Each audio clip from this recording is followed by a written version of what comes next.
tuning in to another episode of Today I Want to Be a Career Exploration interview. I'm really excited about one of my good friends named Brandon Tillman, who is here on the show today. So now you guys are going to hear me say medical device trainer a lot, but that's not even his title. If you go in for a job and you say you want to be a medical device trainer, they're going to be like, man, what are you talking about?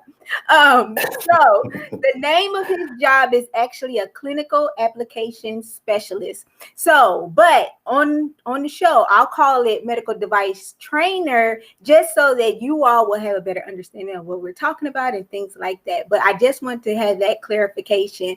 So my name again is Martinique Brown. I also have my co-host, Asha, here on the show. So we'll start with Asha. Oh, one thing I forgot to tell you guys. Make sure you go ahead and post your questions and your comments in the comment field. If you're watching from any other page other than Martinique Y Brown, or Today I Want to Be, the YouTube channel or the Facebook page, I need you to come on over to one of those spots and post your questions and comments, because this is actually where we make it a lot more interactive, because this is for your kids, your youth. And I'm always a little hesitant to call it kids, just because everybody might not be a parent, but you might have an influence in a young person's life. And so if you have a student in your life that may have some questions, they can go ahead and post those questions as well. So before I ask Aunt Asha to introduce herself, I do want to tell you guys just a little bit about what Today I Want to Be is all about. I actually created this company because I struggled with figuring out what I want to do in my life, and I want to help kids and youth in that area. So what I do is we actually feature different professionals each year in our products, and the great thing about it is the students can actually ask the professionals questions to figure out if this is a career fair that they're interested in going into. So give us a virtual shout out. Let us know that you are in the house. And I know last year y'all saw Black women all year. Last year we added Black men. Come on, Black men in the house. Also, before I have Asha tell us about herself, we got to give Asha a hand clap. She was just accepted to LSU. Woo woo! So that is excellent. I'm really excited for her and her journey. I hope that this does not mean that come like August, September, we won't hear from Asha anymore. You know how college students be. They leave everybody behind. They like, I'm opening up a new chapter in my life. I don't know y'all like that. But Asha, can you tell us a little bit more about yourself and what your major is going to be and what grade you're in right now? Okay, hello everyone. My name is Asha Harris. I am a senior at Winter Park High School, and I am now a freshman at LSU. I am majoring in pre-med with a specification in sports medicine. Good. Now I'm a little confused. You said you are a freshman at LSU? Yes, I'm already enrolled. How? You still in high school though, I thought. Submitted all of my paperwork. The only thing that they're waiting for is my my official transcript. So are you still going to classes in high school? Yes. I technically don't get out of high school until May 1st. Am I just that old, Brandon? What's going on? I don't get it. She say she's speaking things as though they are. Okay, I'm serious. Like, Asha, okay, when do you actually start classes at LSU? I actually start in the summertime, in the late summertime. Late summertime. That's August. Yes. Okay, that's about when we started. Okay, and when I say we, me and Brandon, we went to UAPB together, University of Arkansas, Pine Bluff. Woo woo! It's okay, Asha, that you didn't choose that school, but we will not fault you. It's okay. But Brandon, can you tell us just a little bit more about yourself? Just like you said, I graduated UAPB class 2006. Shout out to you, with a degree in biology. Worked a year in customer service with cellular phone and devices. Got my life together, got back in school. I went to the University of Arkansas for medical sciences and got another bachelor's degree in ophthalmic medical technology. And the rest is pretty much history. I worked in the eye clinic for about 7 years before getting to the industry of ophthalmology. So, and Okay. I've spent 7 years in this particular field. Asha, if you can go ahead with your first question, then that would be great. Okay. My first question for you is, can you explain to the viewers what ophthalmology is? Absolutely. Ophthalmology is the scientific study of the eye. Putting it in simple terms. So it's actually the surgery portion of dealing with the science of the eye. And so it encompasses everything from an eye exam into getting like specific measurements to do certain eye surgeries. So when you said that you actually when you worked at the cellular place first, and then you said you got your life together. Was it always that you wanted to work at, work in your field, and you just like strayed a little bit? What do you think? No, I was burned out. The last semester at UAPB, I took my last 2 semesters. I took 21 hours. So I cleared 42 hours in a year, and just needed some time to kind of get away from it, and worked in cellular devices, which very quickly brought me back to. And I actually was spending time with my grandfather, going to eye exams with him at the VA. And then we actually went over to Jones Eye Institute for eye exam. And it was there that I got kind of wind that there was even a program that had to do anything with the science of the eye. And so I talked to a couple of individuals there. I applied. This was all in January. I applied, had an interview in February, got accepted in March, started in August. So it was real quick. Shout out to AT&T. I appreciate you for redirecting me. But I always knew I wanted to be in the scientific field. I just wasn't real sure as to where that was. I went to the eye exam with my grandfather. I didn't know I was going to find a career. So going to work with my grandfather, and I just really wanted to know how I could better help him in the disease that he had. And so just to get basic information, and not only did I find out enough to help him, but just to reach out and help others in the process as well. Okay, that's really good. So I was thinking, okay, so maybe we should just start off with this question. Tell us exactly, what does a typical day look like for you as a clinical application specialist? And if with that title, you have a specialization. So a regular day would be first contacting surgery sites, getting kind of a layout of what the surgery site is, from the surgery coordinator to the nurses and the other technicians at that particular surgery site. Next would be communication with the physician or the doctor, the eye doctor, to set up the training. The training comes in 2 portions. We actually have a session where they sit down and actually watch a couple of PowerPoints and a video. Next, we kind of walk through the process of the laser. After that, they are in live cases, and we go. I'm with them when they're doing the laser procedure. I'm also with them in the OR while they're doing the surgery. And so most of the surgeons that I work with are cataract surgeries. Oh, okay. So Victoria, she was the one that says, so when you cataracts, but I'm guessing she meant like doing cataracts. So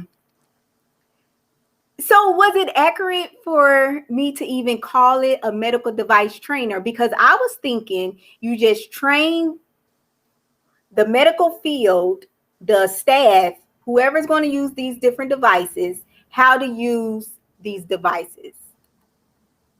That's the brunt work. So that's mainly what I do. But there's a second portion, and that's actually teaching them different techniques in the OR while they're doing the surgery as well. Okay. Teaching them different techniques. Teaching them different techniques of how to use that device? Yes. And so what happens is they don't use the device on all the surgeries. So some surgeries that they use, they have a technique to remove it manually. And then they also have a technique that they use it to actually remove the cataracts that they use the laser with as well. Wow, Brandon, that is so good. I'm telling you, I don't want to go to nobody's page, but Brandon, I tell you, that's so good. But so I should go ahead with your next question. Okay, my next question is, what exactly falls under the umbrella of ophthalmic medical technology? From the beginning, it's all things that have to do with an eye exam. And so if you ever worn contacts or have ever worn glasses, that process is the beginning of ophthalmic medical technology. So anywhere from greeting you as a patient to doing each and every parts of your exam, checking your vision. A lot of it's kind of, you experience kind of the puff of air that kind of goes in your eye, checking your eye pressure, just getting everything prepared for the doctor to make their diagnosis and give you your prescription, whatever that is. Okay. So it sounds like there's a lot of traveling that goes on, with your career. Is that correct? That is correct. Yes, ma'am.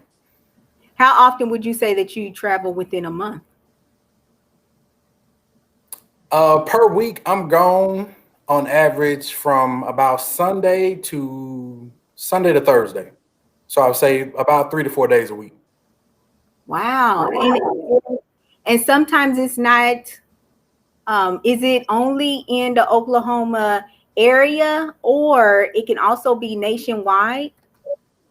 Absolutely. So I currently cover a territory. But if there is anything that's happening kind of outside of my territory and they need me to come in, I do make myself available. Now, why do you think that is that you have to do these different territories? Is there a shortage in, clinical application specialists, specifically with cataracts? No, I wouldn't say a shortage. It's a team effort.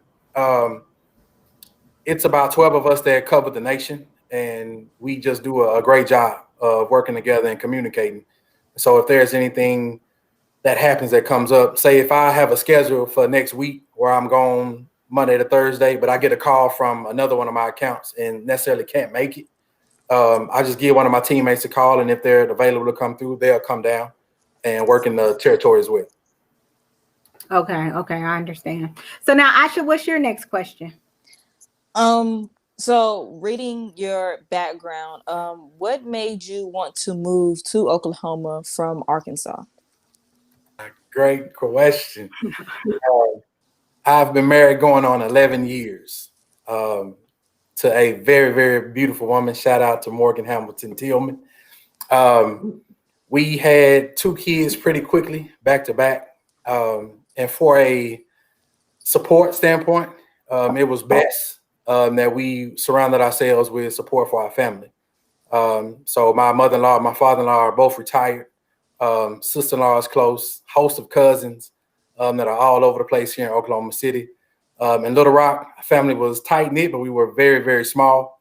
So just to have a little bit more support with the family was the reason for the move. Would I have ever just kind of threw a dart out at a map and it hit Oklahoma City and I said, hey, let's move? No, ma'am, that is not the case. However, this has found out to be the best place for my family in this season. So we rock with it. OKC, baby. So let me ask you this, because of the move, were you already in your career, or, did you get into it once you got to Oklahoma? So, and when I first moved to Oklahoma City, I still worked in the clinic. Okay. And so I transitioned from clinic to working in the industry while in Oklahoma City. Okay, I understand. So now, if you're just now tuning in, you are watching Today I Want to Be Career Exploration Interview. And we have Brandon Tillman here, who is actually a clinical application specialist. And we're not even going to call it a medical device trainer anymore. We are going to call you what you are. You are a clinical application specialist, because we are having a better understanding of what you do. If you have any questions, make sure you go ahead and post those questions and comments so we can relay those to Brandon as well. So now, Brandon, are there many Black males or females who work in your field as a clinical application specialist? There are not many. No. I can count them all on both hands of the ones that I know of. Mm-hmm. So there are 8 that I know of. And why do you think that is, like a shortage of it? One, I think it's awareness is number one. That's why my hat goes off to you, Martinique, for this in this particular platform, is just to increase that awareness about what I do. Two, along with awareness, just like with anything else, diversity is always a point that we all could maybe increase in what we do. So I think just that awareness plus an increase in diversity is what can possibly bring more Black people into it.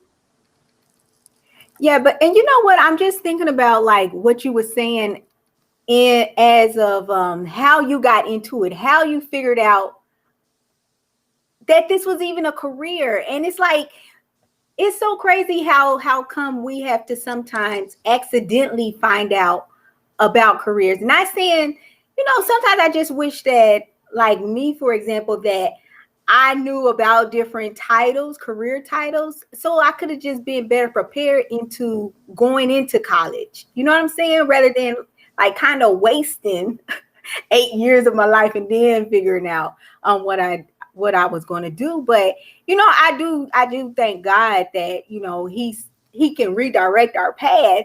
But sometimes you just be thinking, dang, oh, if I would just imagine where I would be now. But I do challenge parents to really just look into the field of a clinical application specialist, just because this might be something that your child is interested in. So, Brandon, I'm gonna just put you on the spot. Just give us 3 things that if a parent or teacher sees that a student is very good or excels in this area, maybe in personality or like academically, why would a clinical application specialist be a good career for them? It can really hone those skills. One thing that I wish I would have done more of, one is networking and getting out of a shell and kind of a grind mode, for lack of a better term.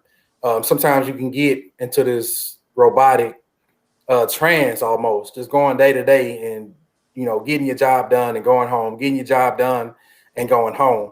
But taking the time to really learn those things that you're good at, and putting yourself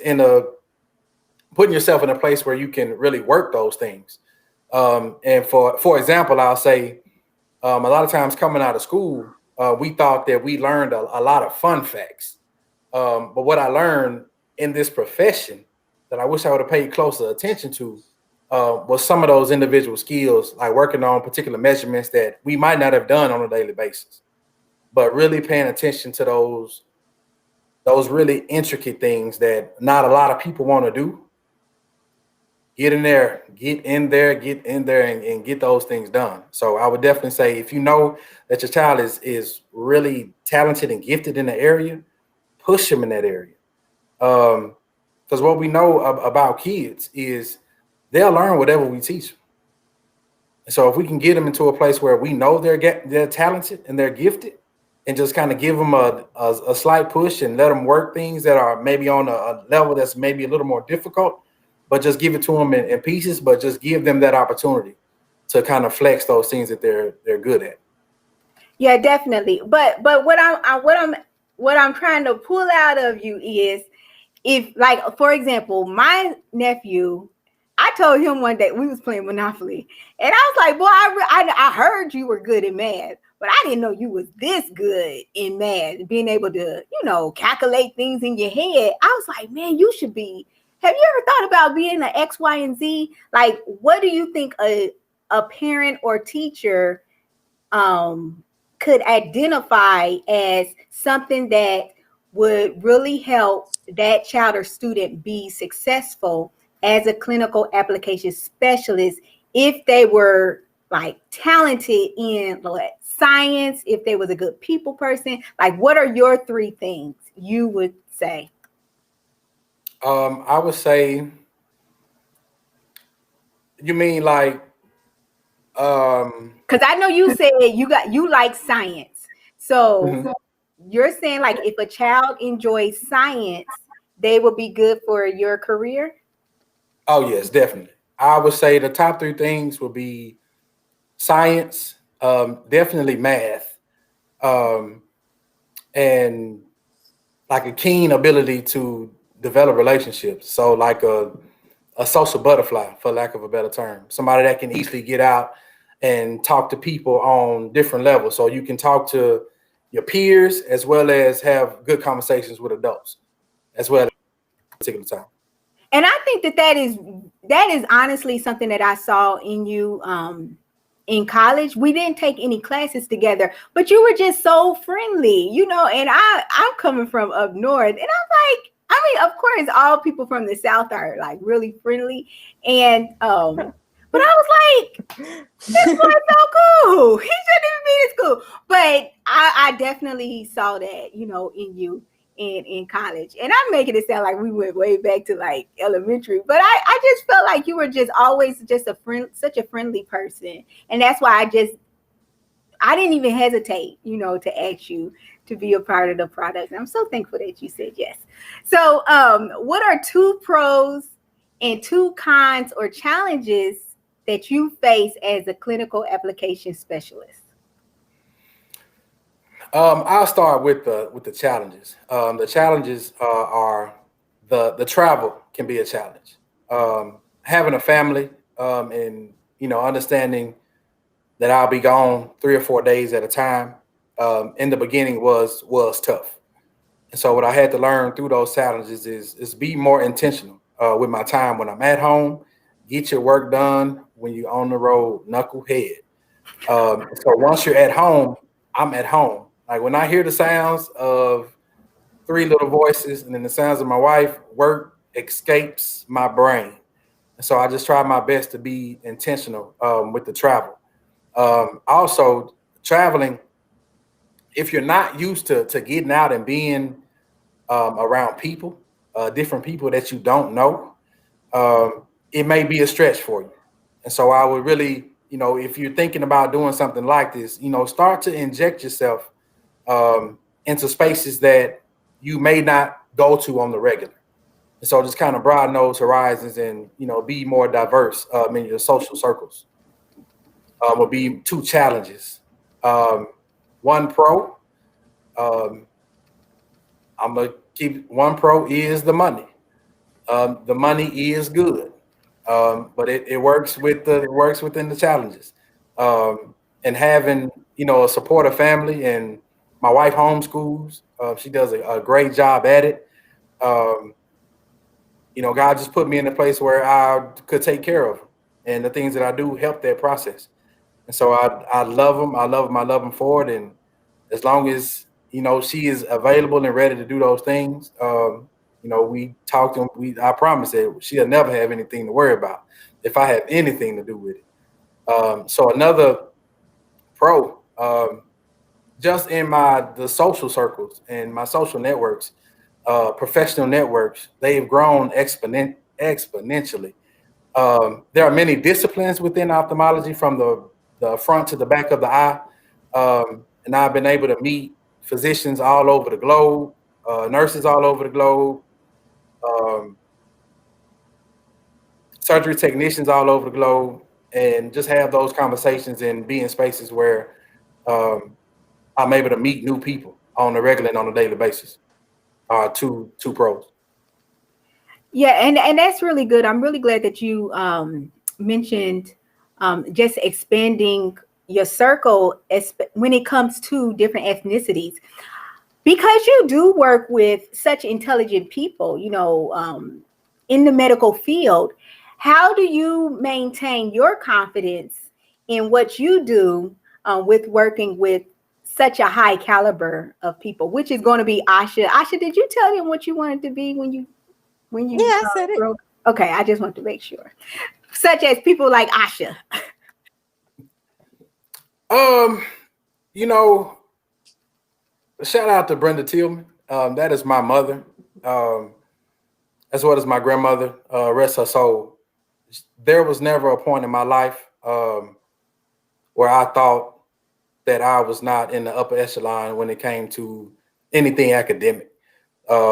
Talented and gifted programs most of my life. That was directed by my mom.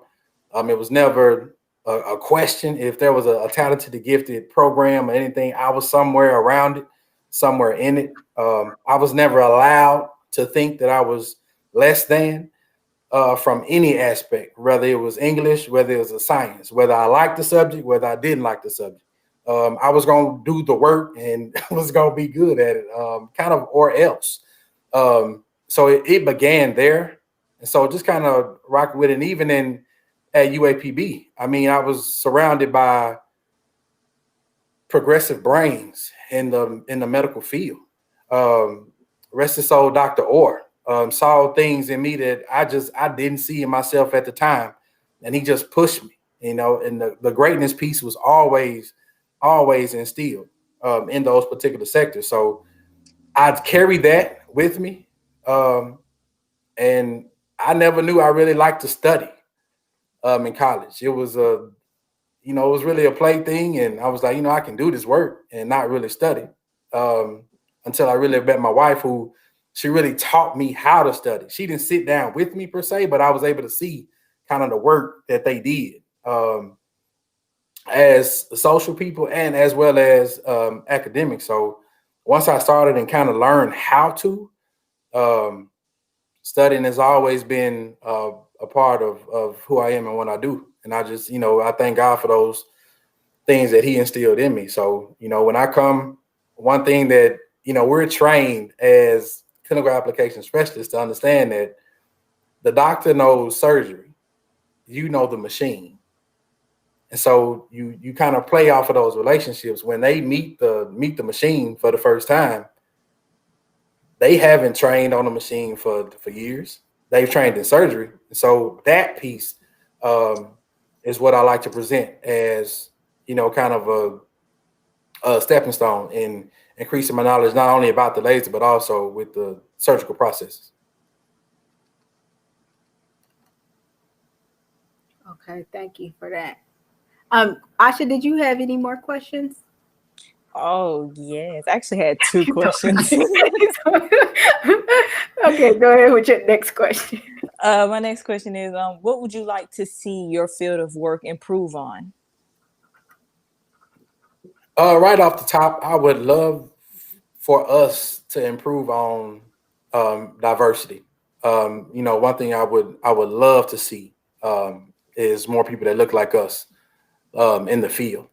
So that's one of the things where I'll say it again, Martinique, I appreciate you so much for this opportunity, just to spread awareness about the career field and to come on in and, it's even working within the clinic, getting that awareness out too, just so we could bring just a highlight and awareness to that it is a possibility to, get into the field and be successful at the field. Yeah, and one thing that I'm just thinking about is, do you ever think that maybe somebody that is an African American or a Black person, and because they don't see themselves in a particular field, they're hesitant into going into a specific field. What's your thoughts about that? And how would you encourage somebody, regardless of what color you are, if you want to do it, just do it? Absolutely. And when I say verbatim, I've been told when I, talk to high schoolers, when I talk to, people that are in college, they've even told me, like, I don't see a lot of, Black people do not only what I do, but, it's interesting you said physical therapy or sports medicine. One of the guys that we were working out, and he was like, yeah, when I'm working on my injuries, man, I don't see many Black people, so I'm reluctant to even go into the building. And so if he's reluctant to go into the building, just imagine what a child would feel like not seeing anybody in that profession and not being. So on the backside of that is to just encourage. We had a chance in 2008 to witness the first Black president. So it's nothing. There is absolutely nothing that is unavailable for us to get into. That is exactly why I actually chose this field, because I didn't see anyone that looked like me. And I'm like, this may be something that another little girl likes to do or another little boy likes to do. Like, this may be something that they don't see me. How would they even know you to even, and like look it up, like research about it? So Asha, how did you even come to know about sports medicine and that field at all?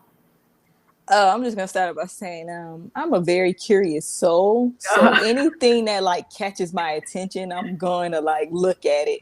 But it was my freshman year. Going to lunch. It was a completely normal day. The athletic training director, Miss Judy, she was looking to recruit new students for the student athletic training program, and she had this big like neon orange sign, and like it caught my eye, and I was like, let's go see what that is. So I went, I looked. She told me about it, and I was like, okay, I'm gonna try out for this. So like I texted my mom and I was like, hey, I'm trying out for this, and she was like, okay. So I went. I can say that was like the worst day of my life, because Florida weather does not let up. It was 96 degrees, and then it rained for 20 minutes, and then it was back to being 96 degrees again. Mm-hmm. And I was like, I don't want to do this. But I stuck with it, and then I ended up meeting the team doctor, Dr. Costello. I ended up meeting him, and just through conversation and talking to him about, what it is that he does, because he's an orthopedic doctor. So I was just talking and, realizing that, hey, I actually like, his field. I like what he's talking about. So then I started taking classes that pertain to it. And I was like, oh yeah, this is definitely something that I need to get into. So I have a question, Asha. Do high schoolers even talk about like what they want to be or what they're going? I know, because when I was in high school, I just talked about like where I was going to school, like what my next step was. And I did touch on it, but it wasn't like an ongoing conversation. Do y'all talk about that stuff? Yes, but you have to be the one to start the conversation, because a lot of times you're not going to meet, a lot of high schools that are just going to upfront tell you what they want to do. But if you start the conversation, they will, tell you, oh, well, I'm interested in this, so I'm just gonna go into it and, see how it goes. Like me and my classmates, we always talk about what we're going to do, and how we could help each other out in that area, or how we may, see each other in the future, in our professions. Mm-hmm. So now, if I saw something in you, Asha, and you just tell me just as a high schooler, and I'm like, man, Asha, you should be an artist, if that's not even a thought that you had, would you even consider it if it's somebody that you knew gave you that recommendation, or do you just had that mindset? Look, I said I'm doing X, Y, and Z, and that's what I'm doing. I look into it as a backup. Mm-hmm. I feel as if everyone should have a backup plan. So if, multiple family members have, come and told me that, oh, I have, a bubbly personality that, I should become an anchor on the news, and everything. And, and I've told them, I'm like, okay, yeah, that's my backup. It's not necessarily Yeah. something that I'm passionate about, but, if I get into, sports medicine and I find out that this is really not what I want to do, then I have that to fall back on. And I think that that's something that we should really just, I want to say we, but I use that loosely because I'm not a parent. But I just feel like that's what parents should really just think about, just giving their kids and young people in their life just that boldness to say, well, this is the direction I'm trying to go. This is what I enjoy doing. But Brenda, I know that you had 3 daughters. How do you not overtake what you see in them in the direction they possibly may want to go? But how do you kind of form or help who they become, things like that? And so it's interesting you asked that when I'm, so thankful for my wife and the way she teaches them. She teaches them things that they want to learn. And so, yes, they have to do their basics in their language arts and their math and their science, but outside of that, they get to do things and see things and learn things that they want to learn. It's not really like how we was in school when we had to do our basics and we had a few electives that we could pick over here, sports minds, but anything that they can think of. I'm not casting a net on my kids. I'm not, trying to create this ceiling for them. And so in a situation where we have Asha who wants to do sports medicine, do them both. You can do sports medicine and you can be a journalist. Like there is time, there is a possibility. And if that's something that you want to do and you're passionate about that, do them both. Because what happens is it's only so much time that we have. And so when I think about what I'm doing now, I'm not going to be able to travel like this and work like this forever. And so it's just kind of working in those things where I'm passionate, that I can see beyond, that I can do when I'm 80, 85, kick back in my recliner and still being of some type of purpose to somebody. Hey, that's what we're going for now. And so, and that's one of the things that I will say is just really exposing my kids to whatever it is that they have any type of interest for. I know this show is me, but I'm a family man. So my wife now is doing a unit study on space. And so anything stars, anything moon, anything that they see like that, they jump on it. And that's the moon. It's the half moon. This is the phase. Honestly, I don't know too much about the phases of the moon, but that's where their interest is. So that's what we're going to ride with. That's excellent. So now shout out to Morgan Tillman in the house. She made a comment. She said the more we expose our children to the better opportunity they have to know what they truly want for their future. And that is so true. And I just thank you and Morgan for just being the type of parents that you are, because so many times I'll watch shows just with, about kids from another country. And they always say, well, my parents, they really wanted me to go into the medical field. And that's what I had to do. And I just be thinking about, things like that, how you just drill it into a child like that they have to be X, Y, and Z. And I just think about how God truly created us, just because you're a certain race does not mean you have to be that. And so I just challenge, parents to really just help your kids to explore. And that's why I always say the library is such a great resource. Instead of Brandon said, well, I'm not good in, I don't know about those stars and stuff. I'm not going to teach my kids that because I don't know it. But that's why the library is out there, so you can just it can be fun for the family as well with that. So I know that we actually had another question, and this was coming from, shout out to Lawrence. So she asked the question: do you work in all 50 states or in a region of the U.S.? Um, I w- I work in a region of the U.S. I cover most of Texas, a little bit of Missouri, Nebraska, and that's pretty much it. So now, what would you tell your younger self, Brandon? Trust the process. Be patient, young fella, and just enjoy the time where you are. What do you mean by trust the process? This is actually one of Asha's questions from like May. Oh, And I just thought this was such a good question. So I always ask the professionals. But what do you mean by trust the process? What does that realistically look like?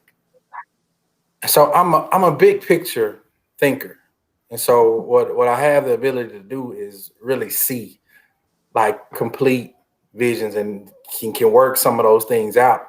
But putting the little pieces together is where I'm challenged. And so what that means is every day um, being consistent with small things, getting up, creating a schedule, even though that you may not follow it 100%, you still have it created and kind of have something to work within, and just really being consistent on a day-to-day process, but also taking those times to really enjoy and really sit in those things that are absolutely wonderful opportunities to do so and not look over those. That's good. So now, did you have any other questions, Asha? yes. My last question is, if you could for a day experience another profession, what would it be? Martial arts trainer, Why? and hands down. Yeah, right. Just the whole protecting yourself is what it is. We work on it a lot here at home. If I could, do it myself and build our own building and get certified in it and be able to teach not only my daughters but other young girls and young kids to protect themselves and build that confidence. One thing about it, daddy is not always going to be around, and so not saying that we gotta go, not saying we gotta go beat up folks. That's not what we're doing. But if it does come to that, you'll know how to throw a punch and get up out of there. So Definitely sounds like my father. He's actually an ex-Marine. So yeah, self-defense is lessons from day one. definitely look out to them. So now, Asha, how many siblings do you have? I actually only have an older sister. Okay, okay. So Brandon also only has girls as well. So Yeah, my dad, he's just kind of like, he's big on the knowing how to handle yourself. Right now, it may sound a little dangerous and wild to other people, but right now we are in the firearm um, learning category right oh now. wow.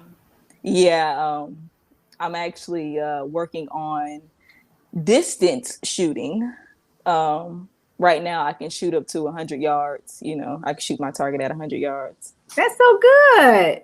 Yeah. Wow, that's impressive. But I feel like that is so good that you guys, well, Brandon, that you're teaching your daughters those things, and then that your dad is doing that as well, Asha. So Brandon, why did you want to be a part of the Today I Want to Be products and mission?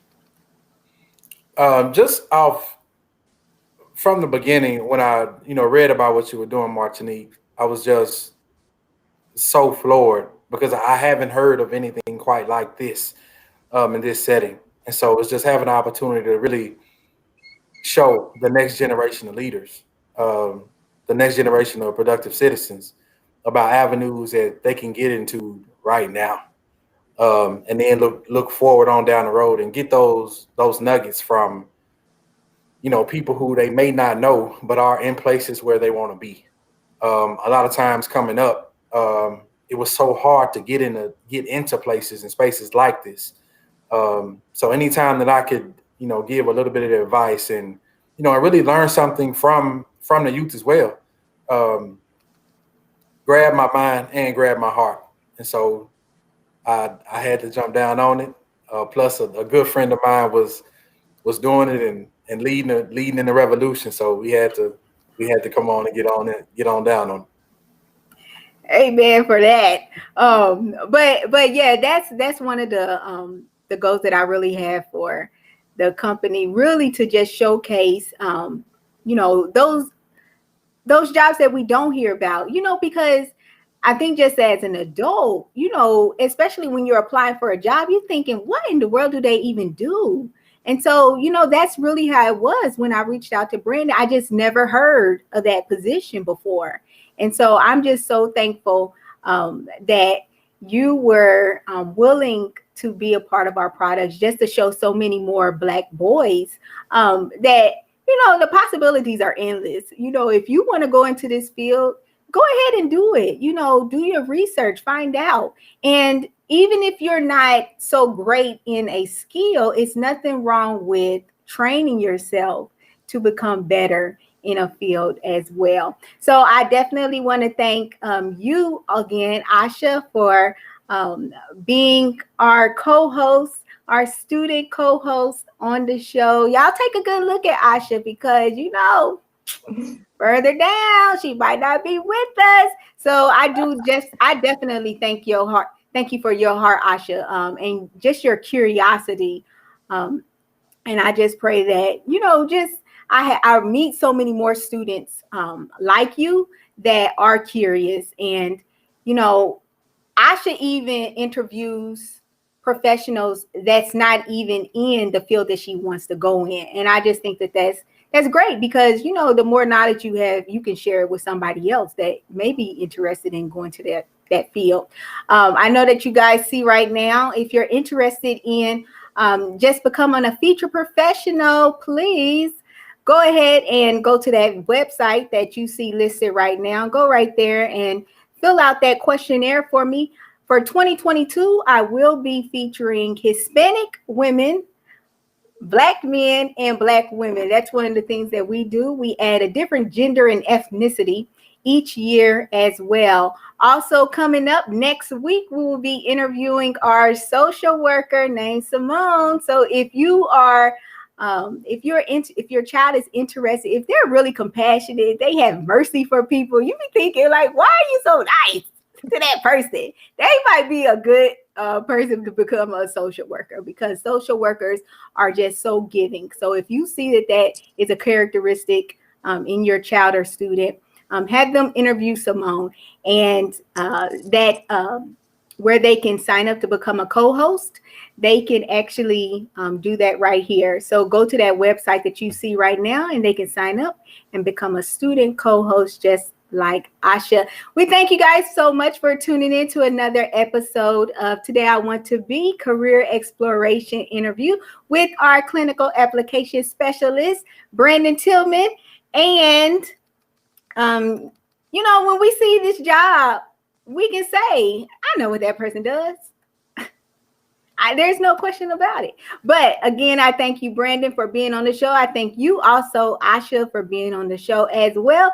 And we will talk to you all later. Another thing, if you want to reach out to Brandon, his contact information is listed in that description box as well. We hope you guys have a great night, and we will talk to you all later. Bye-bye.